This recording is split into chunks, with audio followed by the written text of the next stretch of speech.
Radio Paz presenta Preparando el Domingo. Esta relación de hijos con el Señor debe crecer, debe ser alimentada cada día con la escucha de su palabra, la oración, la participación en los sacramentos y la práctica de la caridad. Preparando el Domingo con el Padre José Luis Menéndez.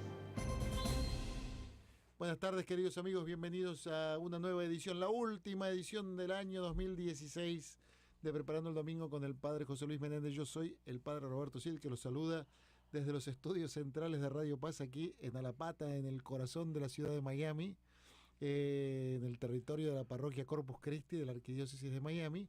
A todos los que nos escuchan por las ondas radiales de Radio Paz en la frecuencia 830 en Miami, y a los que nos escuchan también por todas las plataformas de Radio Paz, ya sea el internet en radiopaz.org o las aplicaciones para dispositivos móviles y teléfonos celulares de Apple y de Android, y también por supuesto a todos los que nos escuchan a través de todas las plataformas de WTN, sus emisoras afiliadas, la onda corta de WTN. ¿Cómo está, Padre José Luis? Muy bien, muy bien. Estaba pensando Último programa del año. Exacto. Pero estaba pensando en el que usted dijo desde el barrio de Alapata. Y suena como Alapata. Alapata, para aquellos que no lo sepan, es un nombre indio de aquí del sur de la Florida y significa cocodrilo. Así que estás en el barrio del cocodrilo. Mire usted. No podemos alligator, ¿no? No sabía eso. Lo que sí sabía que aquí cerca donde queda Radio Paz estaba una casa de Machado, el que fue presidente de Cuba, ¿no? ¿no? Claro, sí.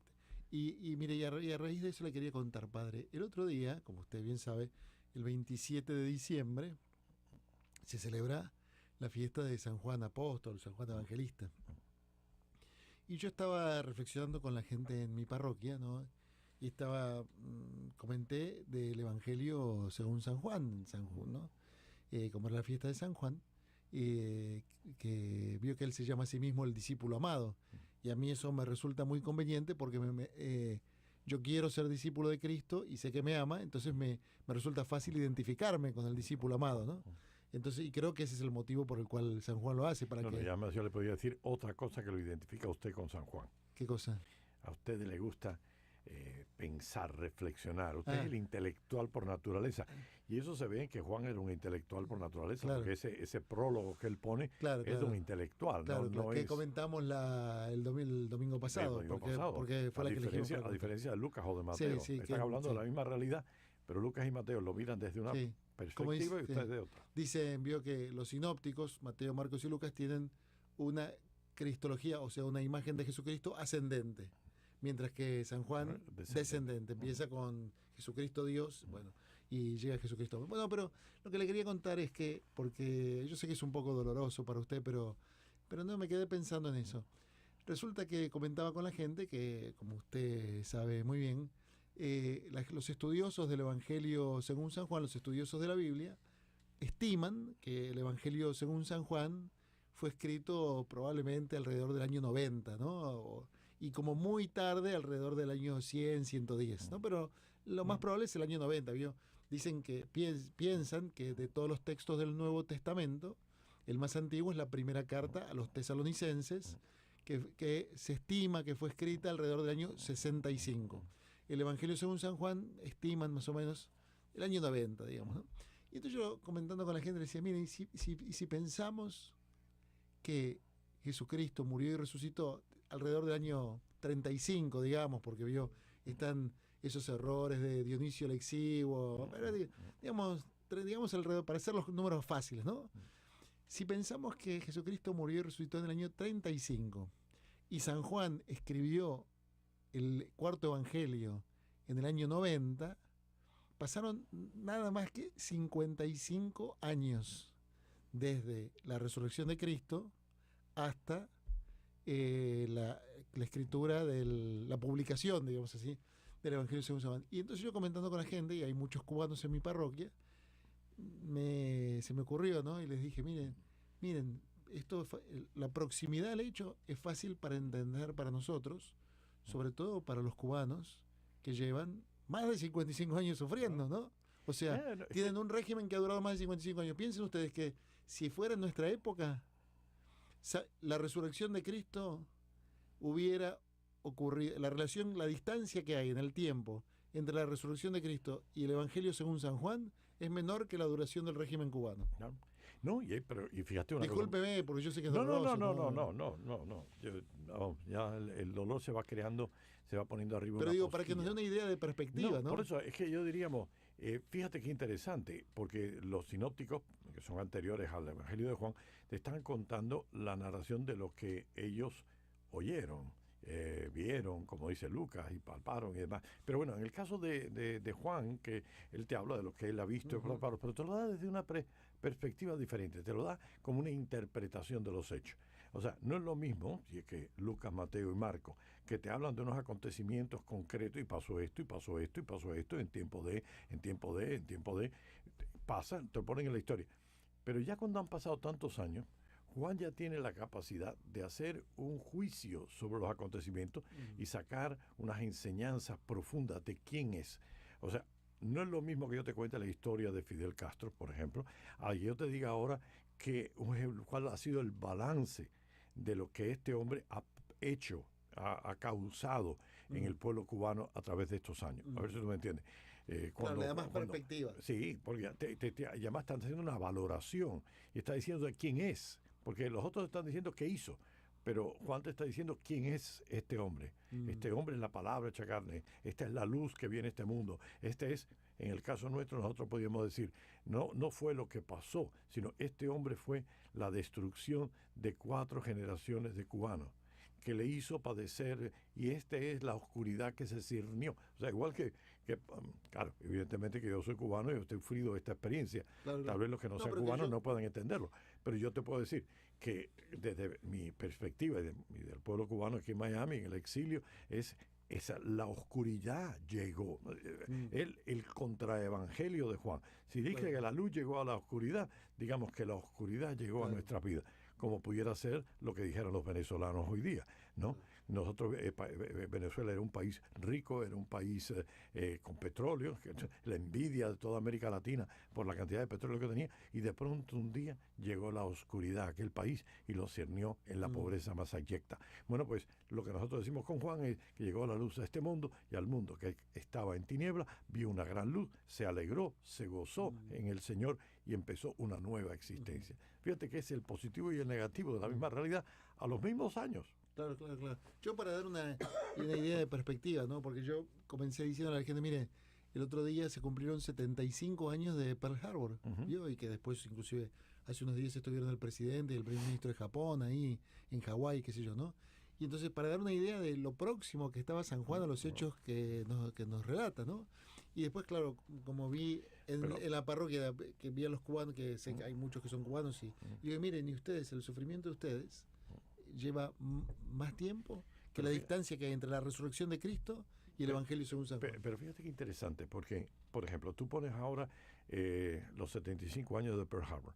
Bueno, lo que nosotros podemos hacer con los 75 años de Pearl Harbor es buscar quién estuvo presente, escoger cuáles fueron las narraciones, las experiencias, lo que otras personas dejaron escritas o filmadas o grabadas, ¿no?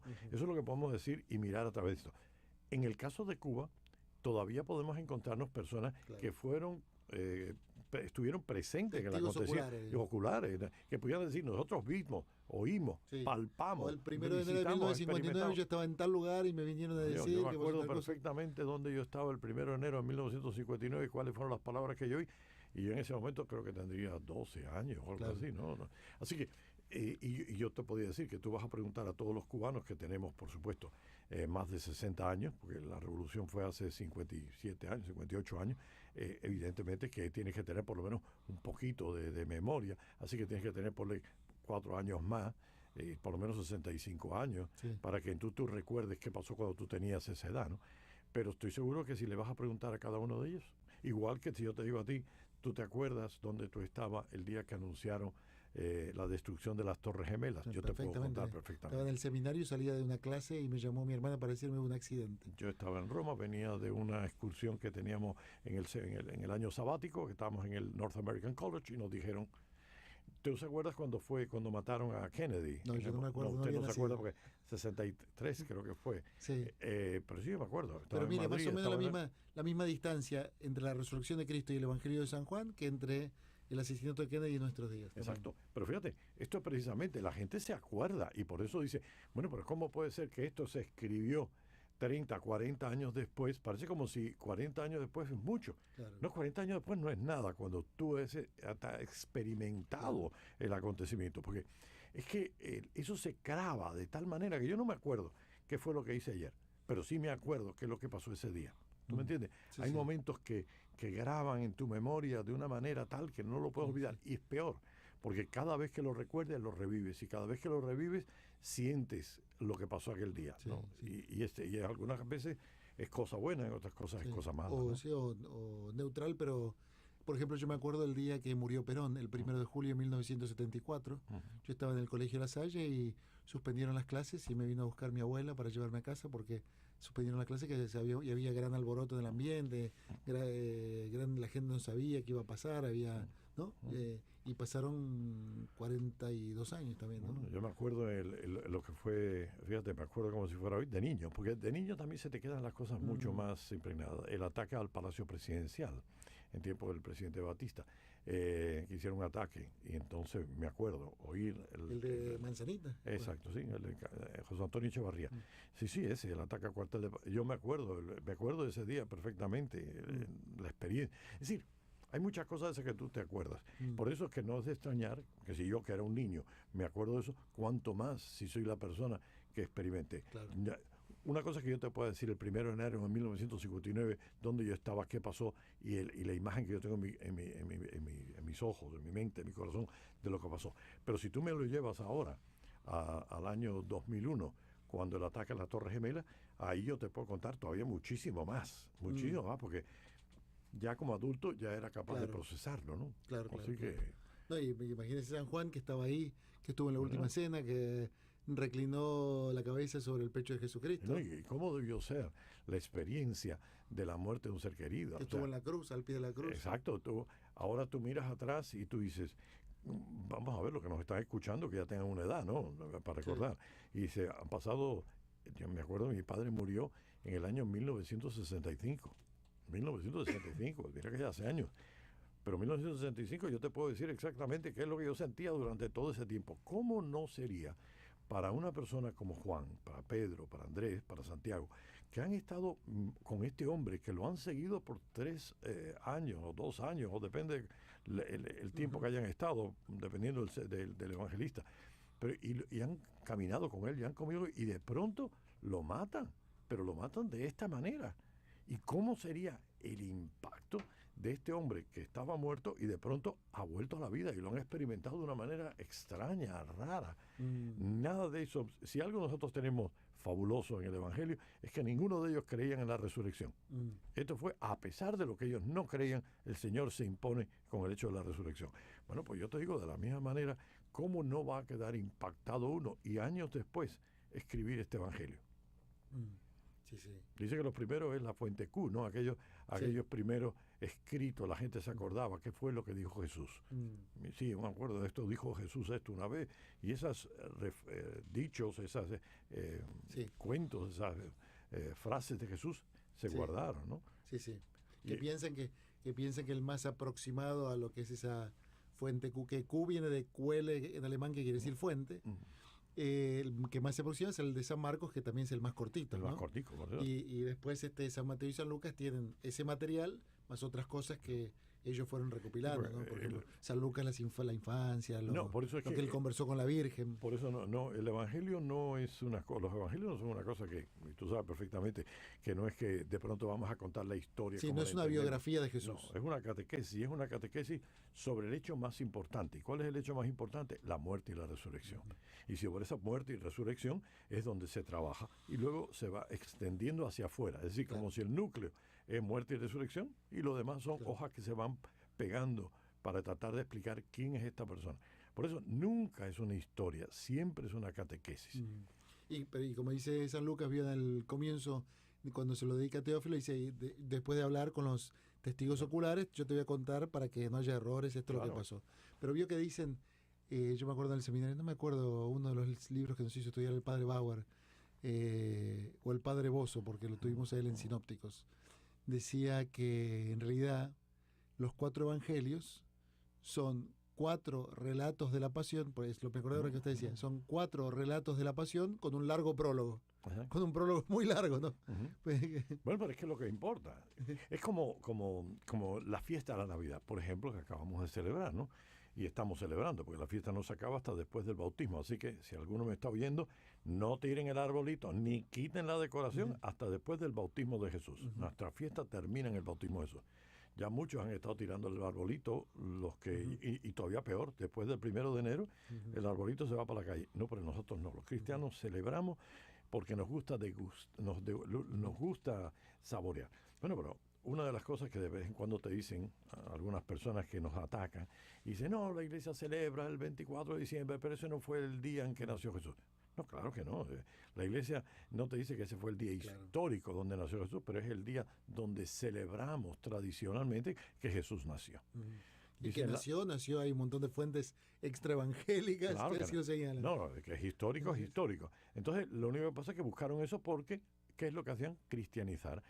Si lo que se está oyendo en el Evangelio es que los pastores estaban cuidando los rebaños al raso, significa que Jesús debió haber nacido en el mes de marzo, tal vez, porque tampoco sabemos el día. Porque es que a la comunidad cristiana primitiva realmente no le interesaba cuándo había nacido él. Claro. Lo que a ellos les importaba era lo que había representado Jesús con su muerte y su resurrección. Eso sí, porque si Jesús nació o no nació el día X o el día Y, realmente para nosotros no representa nada, ¿no? Es la curiosidad solamente de saberlo. Pero que si haya muerto y resucitado, eso sí que cambia. Claro. Porque como decía San Pablo, si Cristo no ha resucitado, van en nuestra fe. Claro. Muerte y resurrección significa que hay un beneficio personal. Claro.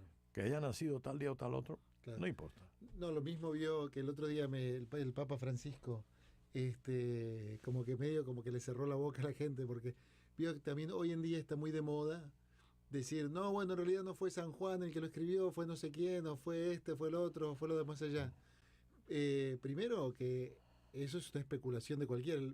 Sobre todo se oye mucho eso con la carta a los hebreos. ¿Y quién la escribió? Sí, ¿quién la escribió? Y el Papa Francisco el otro día dijo, porque como dice San Pablo en la carta a los hebreos, ¿no? Como diciendo, ya no... Pienso yo que lo hizo a propósito, pero si no molesta. A mí el que me interesa es que lo escribió el Espíritu Santo. Exactamente. O sea, ¿quién es el agiógrafo? Exactamente. Y aparte, uno también podría decir, no, mire, porque puesto a especular, uno puede decir cualquier cosa, ¿no? Dice, no, la 9ª sinfonía de Beethoven, en realidad, no la escribió Beethoven, porque no la podía escribir porque estaba sordo, por esto, por otro. Simplemente le pusieron Beethoven para, ¿no?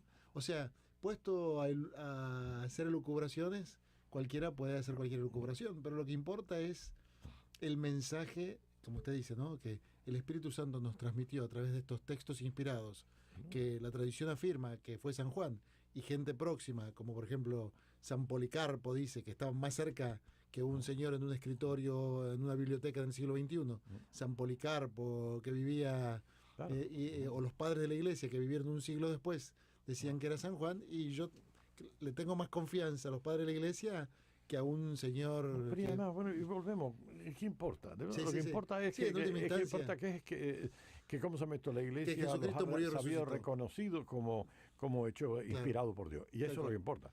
Al fin y al cabo, muchas veces, depende con la edad que tú tengas, sabiendo que no existían las operaciones de cataratas ni nada por el estilo, pues entonces, a mí me gusta siempre una anécdota que me contaron a mí de niño, y no sé, se me quedó, son de esas cosas que se quedan en la mente, que decía que San Juan, ya muy viejo, era llevado por los discípulos de un sitio a otro, porque ya el pobre ya no podía caminar, era un hombre muy viejo. Y entonces los apóstoles, siempre los discípulos, la gente del pueblo, la comunidad que lo recibía, le decía, por favor, Juan, háblanos del maestro. Y siempre él decía lo mismo, ámense unos a otros como Dios nos ha amado. Y decía, pero chicos, eso es lo que siempre dice, dinos algo nuevo. Y Juan decía, si cumplen con eso, han cumplido con todo lo que vino a decir Jesús. Y una de las cosas que uno se da cuenta es eso. Al final, el viejo va cortando aristas para quedarse con lo que es importante realmente. Si fue así o fue asado, no importa. Lo que importa es lo que significa que fue allá, lo que él ha hecho por nosotros. su muerte y su resurrección. Así es. Y una cosa lo otro que hay que entender, y eso sí que hay que entenderlo bien también, cuando la iglesia pone la fecha del 24 de diciembre o 25, no está nada más que cristianizando una fiesta pagana. Es decir, si tú tienes un día libre, vamos a celebrar un día, y hay un día nacional libre, que nadie trabaja, ellos lo celebran el día de X. Pues nosotros decimos, oye, ¿por qué no aprovechamos ya que estamos de descanso y celebramos la fiesta del nacimiento de Jesús? Y eso es lo que hicieron. Se pusieron a pensar, bueno, a ver, ¿qué es lo que estamos hablando? Estamos hablando de solsticio de invierno. Y siempre la palabrita esa a mí de vez en cuando a mí no me sale. Si es solsticio o es el equinoccio o el no sé cuál. Yo de astronomía, la verdad, muy malo. Yo creo que es el solsticio. Yo creo que es solsticio. Bueno, ¿por qué? Porque es el día donde el sol está más bajo, es el día más corto y la noche más larga, y a partir de ese momento... Norte, ¿no? Sí, en el hemisferio norte. Si ustedes siempre están a contrapeso del resto del universo. Pero bueno, y de pronto ese día empieza a crecer y la noche empieza a decrecer. Ah, qué bueno, porque mira, fíjate, además de tener una fiesta al sol invicto, nosotros podemos cristianizar esta fiesta y vamos a hacerla de modo que, ¿quién es el sol que no muere? Es Cristo. Entonces, es el día de Cristo y vamos a celebrarlo, porque la noche parece que se traga al sol, pero el sol rebrota, empieza de nuevo. ¿Por qué decimos que San Juan Bautista? Es interesante, todas las fiestas de los nacimientos son fiestas que son simbólicas, puramente simbólicas. ¿Por qué nosotros celebramos el 24 de junio el nacimiento de Juan Bautista? Perfectamente entendible. Bueno, son 9 meses, ¿no? 6 meses. 6 meses, pero fíjate, cuando nace Juan Bautista, ya le dice la Virgen la Anunciación en marzo, ya está de 6 meses, claro. Así que de marzo a junio 3 meses, y de junio 6 meses, porque ya María llevaba entonces 3 meses más 6 meses de lo que... Y de pronto, cuando te vienes a dar cuenta, ¿qué pasa el 24 de junio? El sol es más grande, la noche es más pequeña, pero a partir de ahí la noche va a ir siendo más grande, el sol va siendo más pequeño. Es conveniente que yo decrezca para que él crezca. O sea, que todo es simbólico, eso no es una fecha para decir el día este. No, este es el día simbólico. Qué bonito que la iglesia haya usado de símbolos de la naturaleza para expresarnos una vivencia, una creencia nuestra. Y aparte no existía el calendario gregoriano cuando Jesucristo nació, ¿no? Que claro. Nació mucho. Bueno, y eso también nos resulta fácil. Hoy es la Sagrada Familia, Padre. Hoy estamos aquí viernes 30 de diciembre, en la tarde. Y hoy es la Sagrada Familia. No, eso en cuanto a la iglesia nos resulta fácil de comprender a nosotros cristianos del siglo XXI, porque el Papa Pío XII hizo exactamente eso con el 1 de mayo, que era una fiesta socialista y muy conflictiva, y donde se exaltaba la lucha de clases, y el Papa trató de mostrar la dignidad del trabajo humano y trató de trascender el conflicto y dijo, San José Obrero. Por eso, fíjate cómo ahí tú ves lo mismo que pasó con la Navidad. Pero existe esta fiesta pagana del sol invicto. Es que ellos no saben que realmente el sol invicto es Cristo. Así que vamos a hacer el nacimiento de Cristo. En el caso de lo que hizo Pío XII con San José Obrero, fue exaltar en el día del 1 de mayo, exaltar la figura de San José Obrero. Es decir, exaltar de la belleza, de la capacidad humana del trabajo, ¿no? En vez del revanchismo, del odio, de la lucha de clases, la opresión. Entonces, el trabajo es digno. En el trabajo el hombre crea con Dios, y si no, como modelo, ahí está San José Obrero, ¿no? Porque la fiesta tradicional de San José era en marzo. 19 de marzo. Así que bueno, padre, hablando de Sagrada Familia, San José, el 1 de enero, además de ser 1 de año, Jornada Mundial de la Paz, está el mensaje del Papa, que exhortamos a todos a que lo lean. Este año el Papa se dedicó a hablar de la no violencia. Hasta hace unas décadas se celebraba la circuncisión del Señor. Pero el santo nombre. Porque eran 8 días después del nacimiento, y hasta el día de hoy los judíos al 8º día circuncidan a los niños varones. Pero fue el Papa Pablo VI el que cambió el calendario litúrgico, cambió el nombre de la celebración, y lo que celebramos ahora el 1 de enero es a la Virgen María, Madre de Dios. Y también celebraban antiguamente el nombre del Emmanuel. el nombre el santo nombre de Jesús. Santo nombre también. Así que bueno, padre, le propongo entonces que vayamos a una pausa y cuando volvemos hablamos de la maternidad divina de la Virgen, ¿le parece? Ya regresamos, preparando el domingo. Concierto Santa Marta presenta este viernes 20 de enero a las 7:30 de la noche a Charles Castleman en la Capilla Cor Jesu de Barre University, 11300 Northeast, Segunda Avenida. Informes 305-458-0111.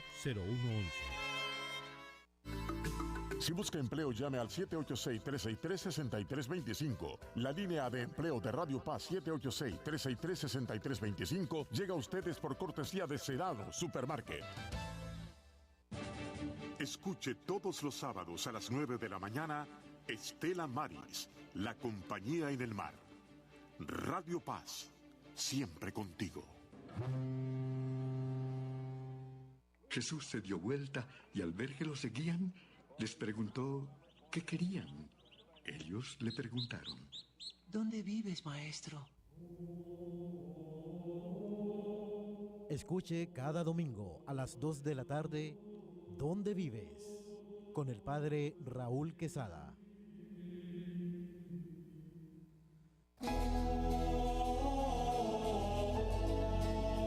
Escuche este sábado 31 de diciembre a las 10 de la mañana las primeras vísperas de la fiesta de Santa María, Madre de Dios, y Te Deum de Acción de Gracias por el año que concluye con el Papa Francisco. Radio Paz, siempre contigo.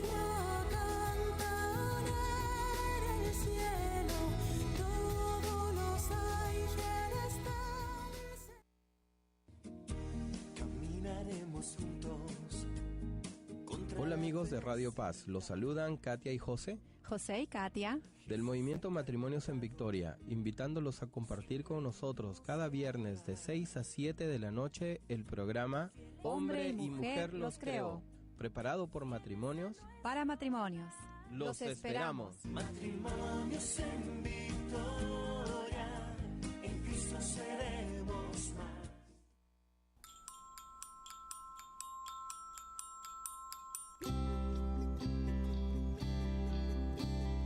A medianoche en un portal nace el Hijo del buen Dios. Hola hermanos, les habla Jenny Gamito. Les deseo una feliz Navidad, un próspero año nuevo y que Dios esté en todos sus corazones los 365 días del año. Feliz Navidad para todos.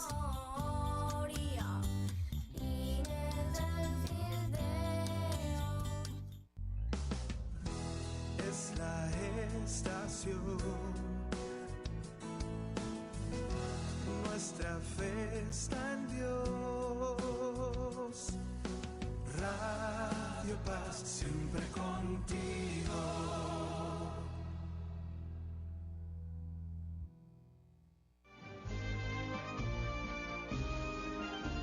Ahora regresamos preparando el domingo.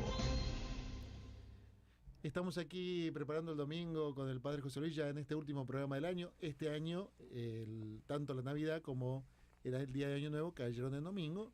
Y este domingo próximo va a ser 1 de enero, comienza el año del Señor 2017. Y en el 1 de enero, por las modificaciones que hizo el Papa Pablo VI, celebramos a la Virgen María, Madre de Dios. Que en realidad, Padre, es el título más importante que se le puede dar a la Virgen María, porque todo lo demás es en función de su maternidad divina. Lo que pasa es que como cada vez que rezamos el Ave María le decimos Santa María, Madre de Dios, ya no nos choquea, pero en su momento hubo gran controversia. Hombre, que se lo digan a los padres en Éfeso, ¿no? Pero en realidad, claro, lo decimos cada vez que rezamos el Ave María y no nos damos cuenta que es el título más importante, que mucho más que Madre de la Gracia, Madre de la Misericordia, porque en realidad hasta la Inmaculada Concepción es en función de la maternidad divina. Claro. Pero fíjate que este evangelio, que el que vamos a comentar hoy, tiene en parte lo que pasó después de la anunciación a los pastores, cómo ellos van, qué es lo que pasa y qué es lo que hace María. Y esto es importante porque muchas veces cuando le ponemos títulos como Madre de Dios, muchas veces pensamos que María era superwoman y por tanto era una mujer tan excepcional que ella ni sentía ni padecía. Ella era casi divina. Sí, sí. No es así, no es así.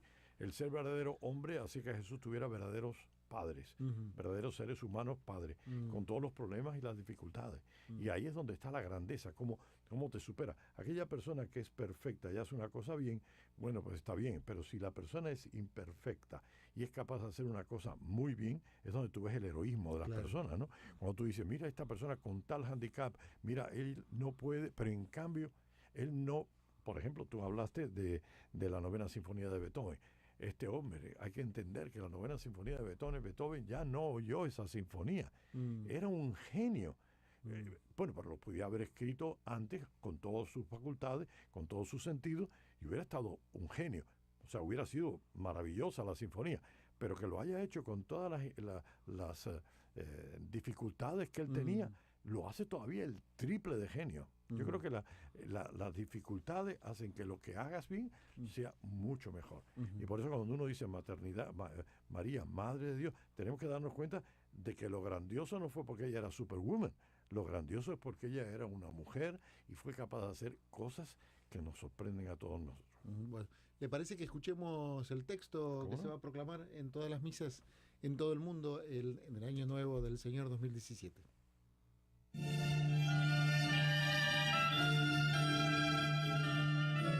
Lectura del Evangelio según San Lucas, capítulo 2, versículos del 16 al 21. En aquel tiempo, los pastores fueron a toda prisa hacia Belén y encontraron a María, a José y al niño recostado en el pesebre. Después de verlo, contaron lo que se les había dicho de aquel niño y cuantos los oían quedaban maravillados. María, por su parte, guardaba todas estas cosas y las meditaba en su corazón. Los pastores se volvieron a sus campos, alabando y glorificando a Dios por todo cuanto habían visto y oído, según lo que se les había anunciado.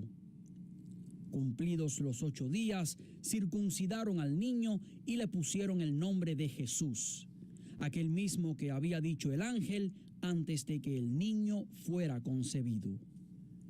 Palabra del Señor.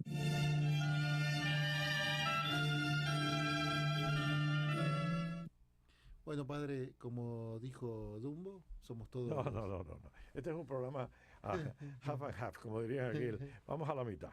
Porque sí que hay 2 cositas aquí que me hubiera gustado, o sea, que me gustaría mirar, ¿no? Lo primero es que antes de que llegue al punto de María están los pastores, ¿no?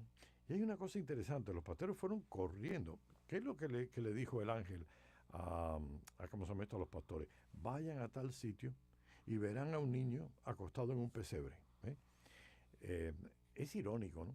Parece como si, 2 cosas, como si lo normal que ellos hubieran esperado era que el Señor hubiera venido en medio de trompes, de rayos, de truenos, y le han dicho la cosa más vulgar que incluso ronda con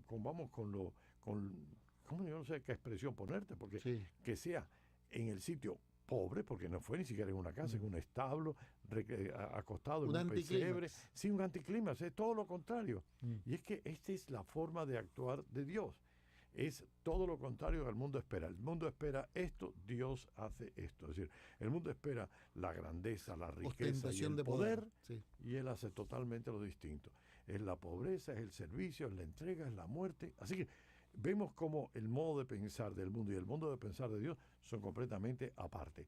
Y por eso lo que tenemos que tener mucho cuidado nosotros, los que vivimos en el mundo, pero no somos del mundo, de no dejarnos guiar por eso y mirar lo otro. Por ejemplo, ¿cuántas veces nos dejamos llevar, incluso nosotros los creyentes, cuando te dicen, una señora ha visto en el suelo la forma de la Virgen, o en unos cristales en no sé qué oficina, en no sé dónde, por ahí por Tampa, han visto la imagen de la Virgen María? Y la gente corre desesperada a la primera aparición que aparentemente haya.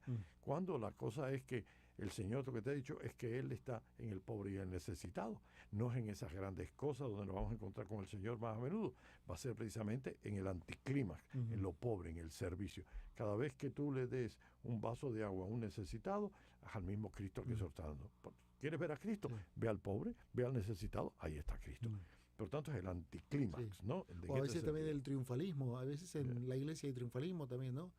Porque algún poderoso del mundo o porque alguna persona de mucho dinero, no muchas cosas, qué sé yo, pensamos que todo está bien en nuestra parroquia o en nuestra diócesis y en realidad o sea, eso no significa nada, ¿no? Por eso.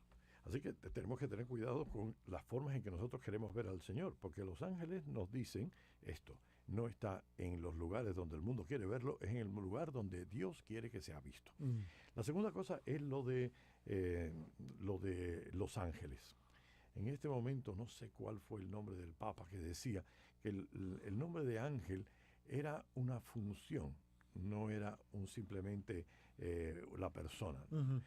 La función de ángel es la función de mensajero. Sí. Aparece en el oficio de lectura en la fiesta de los arcángeles. Esperé que a ver si me acuerdo.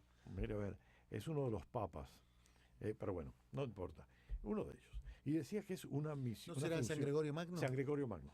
Perfecto, ya me lo dijiste tú, San Gregorio. Sí, porque aparece en el oficio de lectura en la fiesta de los arcángeles el 29 de septiembre. ¿Ven lo que significa entre el viejo y el joven? El joven se acuerda y el viejo ya no se acuerda. No, con San Gregorio usted sabe que yo tengo una con San Gregorio, con especial. San Agustín y con otros muchos. No, San Gregorio es la primera parroquia exacto, que tú tuviste.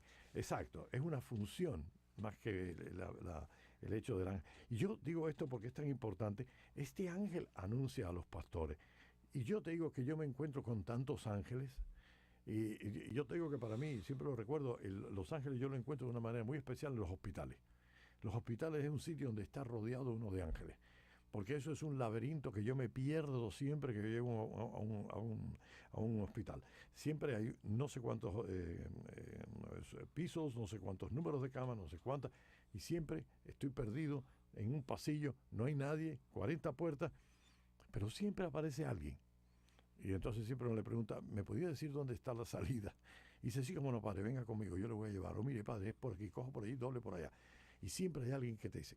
Yo creo que un mensajero es lo que nos tenemos que convertir nosotros. Igual que Dios envió un mensajero a aquellos pastores para que fueran a ver y les dio el anticlímax de lo que podían encontrar, pues también nosotros debemos ser mensajeros. Cada uno de nosotros tiene que ser mensajero.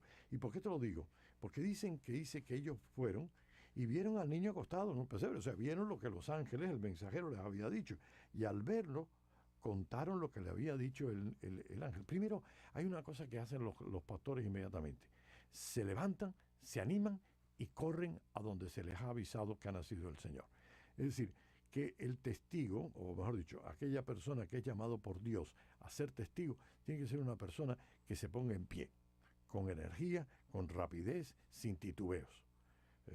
Una persona que está dispuesta a ver al Señor, está dispuesta a ponerse en pie en cualquier momento. Fíjate lo que hizo José cuando en sueño le dijo el Señor, oye, coge a María como mujer. Ella se levanta inmediatamente y lo coge. ¿Tú te diste cuenta? Ahora. Las lecturas de hoy de Sagrada Familia, 3 veces los sueños. Andate a Egipto, volvé de Egipto y ahora volví. Y fíjate la palabra, y esa misma noche, o sea, que San José no esperó, esa misma noche se levantó, cogió a María y se fueron para Egipto.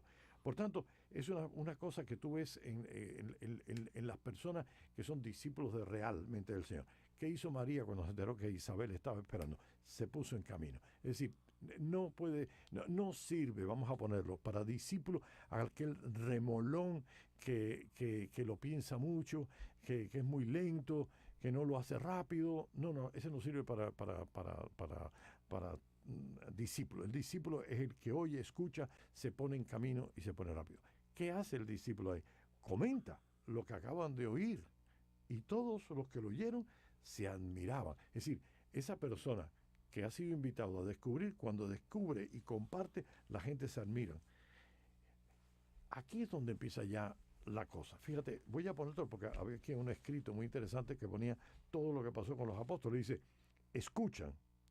Segundo, se ponen en camino. Tercero, comprueban. Al comprobar, creen. Al creer se gozan, al gozarse alaban y al alabar anuncian. Todo un proceso en que los pastores se han convertido de los receptores de un mensaje a los que ahora dicen un mensaje. Y yo creo que esto es importante porque nosotros, los que estamos en la Navidad, tenemos que ser personas que escuchemos, que nos pongamos en camino, que comprobamos la alegría de este nacimiento, que creamos profundamente con gozo, alabemos y anunciemos. Ok, esa es la parte de los pastores. Ahora vamos a ver, porque dice que los pastores, dice que María por su parte conservaba el recuerdo de todo esto, meditándolo en su corazón. A mí me gusta, porque Lucas, esta forma, y María guardaba esto en su corazón, y María guardaba esto en su corazón, no solo con los pastores. Recuerda que acabamos de leer la presentación de Jesús en el templo, y cuando Simeón le dice todas aquellas cosas, ella guarda estas cosas en su corazón. Ayer fue, ¿no? El jueves, ¿no? ¿Sí? Cuando el niño Jesús se pierde. Sí, sí. ¿Y qué es lo que hace? Dice... La presentación. No, y luego cuando se pierde otra vez, y entonces se queda sorprendida María, y dice, y esto la guardaba en su corazón. Parece como... La gente piensa que María fue una persona tan superior que realmente no sufrió ni padeció. Es decir, todo lo conocía, todo lo entendía, era omnisciente como si hubiera sido Dios. No, María era una persona preparada por Dios, pero preparada por Dios no significa que María lo sabía todo, ni mucho menos. Es más, es que ella nada más que conocía el presente y daba respuesta al presente, pero ella no sabía lo que venía en el futuro. Y yo creo que en esto Dios es tan bueno. Fíjate, si Dios te hubiera dicho, mira Roberto, te voy a enseñar todo lo que vas a padecer en los días de tu vida hasta el último día. Y yo creo que cuando tú lo vieras, bueno, el poco pelo que te queda lo perderías. Y la depresión que te caería, porque el gran problema es que nosotros miramos así, como diciendo, ay, pero lo que me queda, ay, lo que tengo que hacer, pero esto sería horrible. Y yo lo comparo esto, cuando yo era niño, no sé, allá en el Cono Sur, como están en las antípodas nuestras, no sé lo que haría. Pero en mi caso, en mi tiempo, a los niños se les daba aceite de hígado de bacalao. Era un extracto de aceite de bacalao. Se llamaba la emulsión de Scott. Fíjate que no se me olvidó el nombre porque era la cosa más horrorosa que uno podía tomar. Le daban una cacharita de aceite. Y después, para hacerte que ese extracto de hígado de bacalao lo pudieras tragar mejor, te daba un vasito de jugo de naranja, que aquello era peor todavía, porque si entonces te quedaba una mezcla de naranja y aceite de hígado de bacalao, que era asqueroso. Pero bueno. Parece que en Guatemala también. Yo oí hablar del aceite de hígado de bacalao, pero a mí, por lo menos, no recuerdo que me hayan dado. No, porque usted todavía era... Bueno, o porque su mamá, que es muy buena persona, no quería hacerle pasar, o porque en el Cono Sur había no toman. Cosas feas que uno tenía que tomar, o que le daban la antivariol y que había la sanidad escolar y todas esas cosas. Pero una cosa, que ellos te daban una gotica, una cucharadita, todos los días una cucharadita. Si nosotros cogiéramos ahora todas las cucharaditas que a mí me dieron de niño del aceite de bacalao y me hubieran presentado los galones de aceite de bacalao y te hubieran dicho, ahora te tienes que tomar todos estos galones. Bueno, creo que me hubiera muerto del susto, porque con una cucharadita era horrible, todos aquellos galones era mucho peor. No, ellos nos decían esta cucharadita, y mañana esta cucharadita, y pasado esta cucharadita, y pasado esta cucharadita. Y yo creo que Dios actúa con nosotros de esa manera.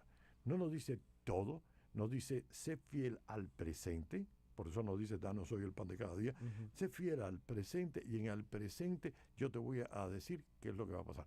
Por eso cuando uno no es fiel al presente, descarrila el futuro. Por eso el futuro va a depender del presente nuestro. Si yo soy fiel al Señor hoy, yo voy a ser fiel al Señor mañana. Si yo soy infiel al Señor hoy, lo voy a hacer mañana.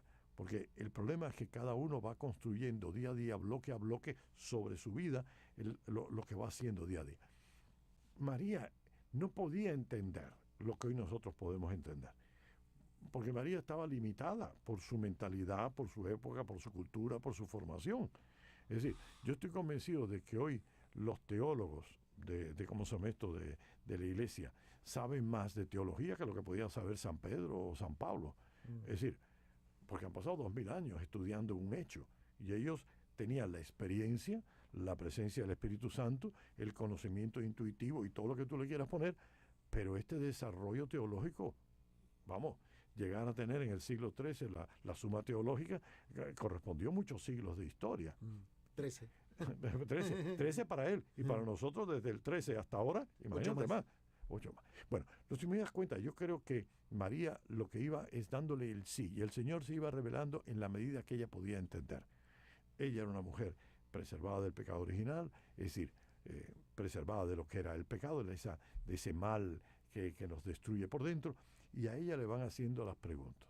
Y ella va diciendo sí, y ella va entendiendo, pero ella no entiende qué rayos es eso, va a tener un hijo, cómo lo va a hacer, si yo no conozco varón, ¿cómo es posible? ¿Y qué es lo que le dice el Señor? Mira, va a pasar así, así, así. No, lo que dice, no te preocupes de eso. Dios te cubrirá con su sombra y lo que nacerá de ti será llamado Hijo de Dios. ¿Cómo hacer? Y eso calmó.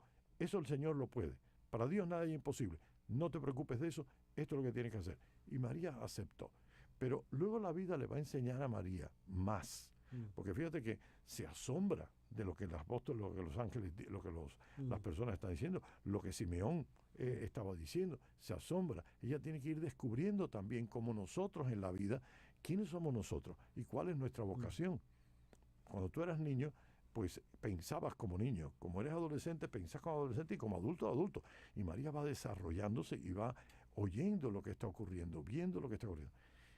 Si Simeón dijo aquello de una espada de traspasar el alma, me imagino que María podría, si eso fueron las palabras que Simeón le dijo a ella, yo creo que María podría decir, bueno, tendré problemas, dificultades, pero yo estoy convencido de que si a María le hubieran dicho en ese momento, a tu hijo lo van a crucificar, ella hubiera dicho, no, eso no puede ser posible, eso no puede ser posible. Y yo creo que esto es lo que nosotros tenemos que entender. María, como todo ser humano, fue dando respuestas en el sí. Y fue entendiendo quién era su hijo cada día más en ese sí, hasta llegar a entender el plan cuando tú miras para atrás. No, tú no miras el plan cuando miras hacia adelante, sino cuando miras hacia atrás. Y miras hacia atrás y te das cuenta cómo esto ha tenido sentido, y esto ha tenido sentido, y esto ha tenido sentido. Y por tanto, esta mujer ha podido entender por qué ha guardado en su corazón. Yo creo que esto es muy importante, porque nosotros nos preocupamos mucho del corazón. Y tomamos medicinas para el corazón. Si el médico te dice el corazón no está bien, pero ¿cómo el corazón está bien? El corazón espiritual es en la medida en que tú sepas guardarlo en tu corazón. Es decir, rumiarlo, es decir, meditarlo, es decir, rezarlo, es decir, interiorizarlo. Y esto es lo que pasa cuando tú te das cuenta que muchas vidas espirituales están famélicas, están enfermas, están pobres o están en pecado.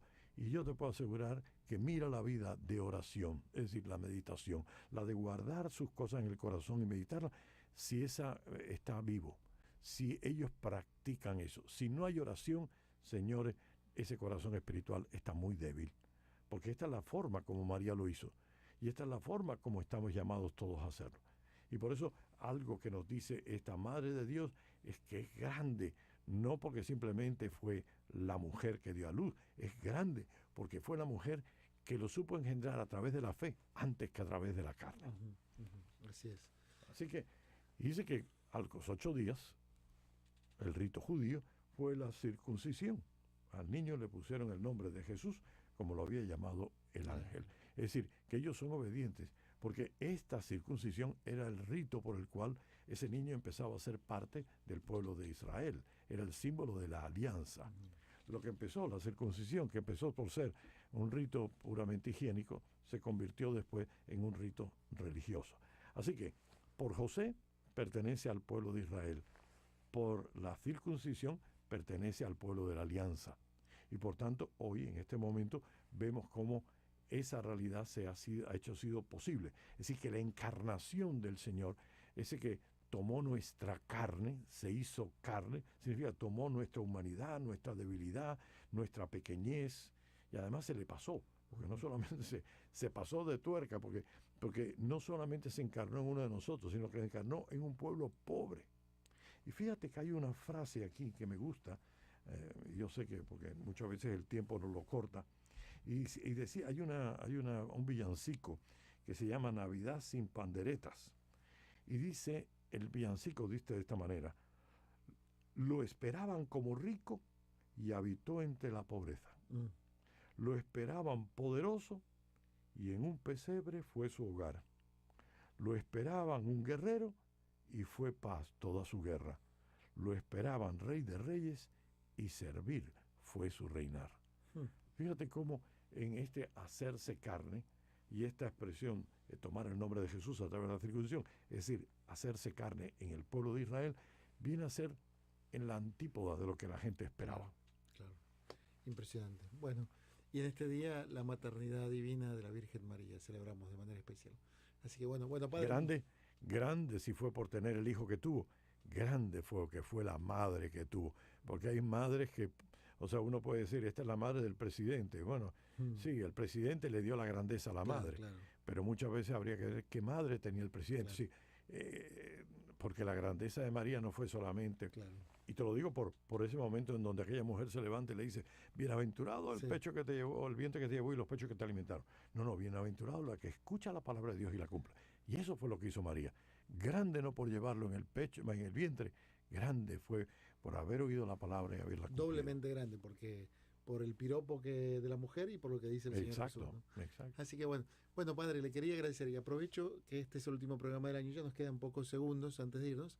Como dicen los cubanos, a nadie le amarga un dulce, entonces quería agradecerle por el esfuerzo de todo este año de compartir con nosotros y contarle que el otro día estaba en el supermercado haciendo unas compras con mi familia y una señora se me acercó, me reconoció la voz y me dijo, ¿usted es Roberto Cid? Le digo, sí, señor.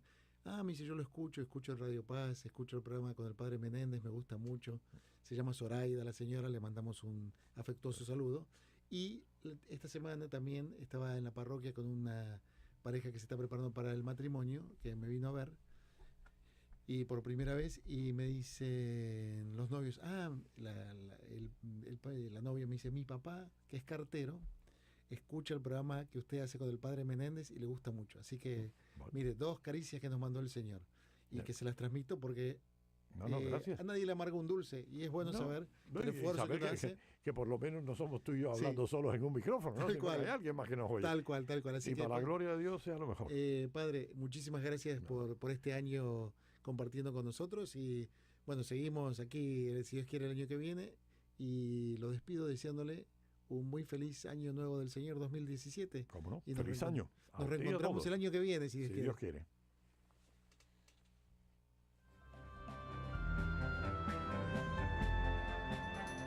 Radio Paz presentó Preparando el Domingo. Esta relación de hijos con el Señor debe crecer, debe ser alimentada cada día con la escucha de su palabra, la oración, la participación en los sacramentos y la práctica de la caridad.